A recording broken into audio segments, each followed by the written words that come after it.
اس نے پتلے کے کان میں پھونک ماری، پھر اس نے دوسرے پتلے کے کان میں پھونکا اور تیسرے کے کان میں بھی پھونک ماری۔ پھر وہ خوشی کے مارے اچھلنے لگا۔ اس سے پہرے داروں سے کہا کہ میں سمجھ گیا ہوں کہ ان پتلوں میں کیا فرق ہے۔ پہرے دار دوڑتے ہوئے بادشاہ کے پاس گئے۔ بادشاہ نے جھٹ پٹ دربار لگوائی۔ اس آدمی کو بلایا گیا۔ اس طرح دوسرے لوگوں کو معلوم ہو گیا تو بہت سے لوگ دربار میں جمع ہو گئے۔ بادشاہ کا حکم جاری ہوا تو اس آدمی نے ایک پتلا اٹھایا، اس کے کان میں پھونک ماری تو وہ پیٹ میں چلی گئی، اور بتایا یہ پتلا اس آدمی کی طرح ہے جس سے کوئی بھی بھید کی بات کی جائے۔ بادشاہ سلامت، یہ پتلا اول نمبر کا ہے، بڑا ہی قیمتی ہے۔ اس کی قیمت اگر ہیروں سے بھی کی جائے تو قیمت کم نہ ہوگی۔ بادشاہ نے پوچھا وہ کیسے؟ اس پتلے میں کیا اچھائی ہے؟ اس آدمی نے جواب دیا کہ یہی تو قیمتی ہے، کیونکہ یہ پتلا اس آدمی کی طرح ہے۔ آپ اسے کوئی بھی بات راز کی بتائیں، ہمیشہ اس کے پیٹ میں رہے گی۔ بادشاہ اسے اپنا بھید بتاتے ہیں اور بڑی سے بڑی تنخواہ بھی انہیں دیتے ہیں۔ اس جواب سے بادشاہ بہت خوش ہوا۔ پوچھا دوسرے پتلے کا بتاؤ۔ اس آدمی نے دوسرا پتلا اٹھایا اور پھونکا، اس کے کان میں ماری جو دوسرے کان سے ہوتی ہوئی نکل گئی۔ بادشاہ سلامت، یہ پتلا اس آدمی کی طرح ہے جسے کوئی بھی بھید کی بات بتائی جائے وہ ایک کان سے نکل کر دوسرے کان سے نکال دیتا ہے۔ نہ تو اس سے کوئی نفع ہے اور نہ کوئی نقصان۔ اس کو کسی بھی کام پر لگا دو، یہ تتلی کی بیل کی طرح لگا رہتا ہے۔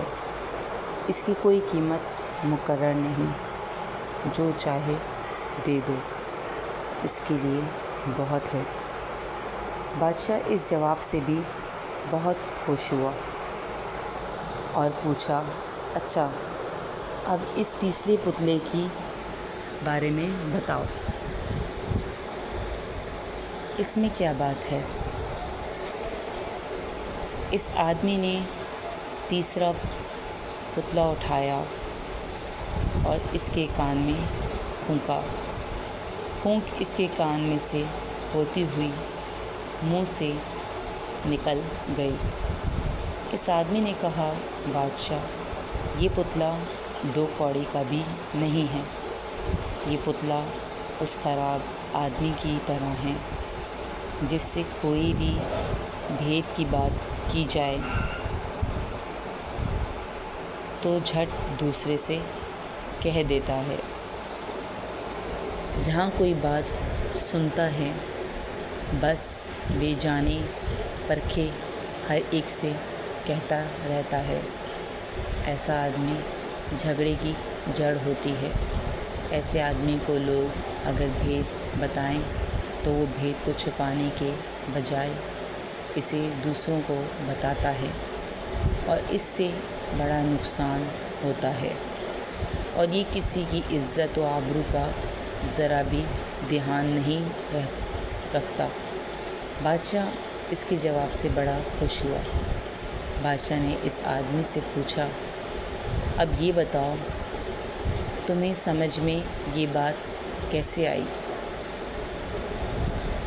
بڑے سے بڑے سمجھدار لوگوں نے ان بتوں کو دیکھا، جھانچا، پرکھا، کہا کوئی سمجھ نہ سکا۔ تم نے کیسے سمجھ لیا؟ بادشاہ، یہ سب کچھ اللہ کی طرف سے ہوتا ہے،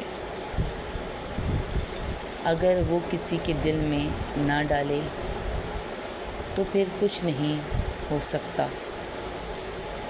اور آپ مجھ سے پوچھتے ہیں کہ کس طرح یہ بات میری سمجھ میں آ گئی، تو بادشاہ سلامت، اچھی بات یہ ہے کہ میں بھی ان پتلوں کو چانچ پرکھ رکھتے پریشان ہو گیا تھا اور انہیں رکھ کر جانے ہی والا تھا کہ اچانک مجھے حضرت انس رضی اللہ تعالی عنہ کے بچپن کی ایک بات یاد آ گئی، اور پھر پتلوں کا بھید سمجھنا اللہ تعالیٰ نے میرے لیے آسان کر دیا۔ بادشاہ نے پوچھا، وہ کیا؟ اس آدمی نے بتایا، ایک بار حضرت انس رضی اللہ تعالی عنہ لڑکوں کے ساتھ کھیل رہے تھے، اتنے میں آپ صلی اللہ علیہ وسلم تشریف لائے اور انہیں سلام کیا۔ پھر آپ صلی اللہ علیہ وآلہ وسلم نے حضرت انس رضی اللہ تعالی عنہ کو کسی ضرورت سے بھیجا۔ حضرت انس رضی اللہ تعالی عنہ کو اس کام میں بہت زیادہ وقت لگا۔ پھر جب وہ اپنی والدہ کے پاس گئے تو والدہ نے کہا، اتنی دیر کہاں رہ گئے تھے؟ بتایا، نبی کریم صلی اللہ علیہ وآلہ وسلم کے کام سے گیا تھا۔ تو والدہ نے پوچھا، ایسا کون سا کام تھا؟ تو انہوں نے کہا، وہ ایک راز ہے۔ ان کی ماں نے کہا، دیکھو بیٹا، ہمارے پیارے نبی حضرت محمد مصطفیٰ صلی اللہ علیہ وسلم کا راز کسی کو نہ بتانا۔ حضرت انس رضی اللہ تعالی عنہ کی یہ بات سن کر اس آدمی نے بادشاہ سے کہا،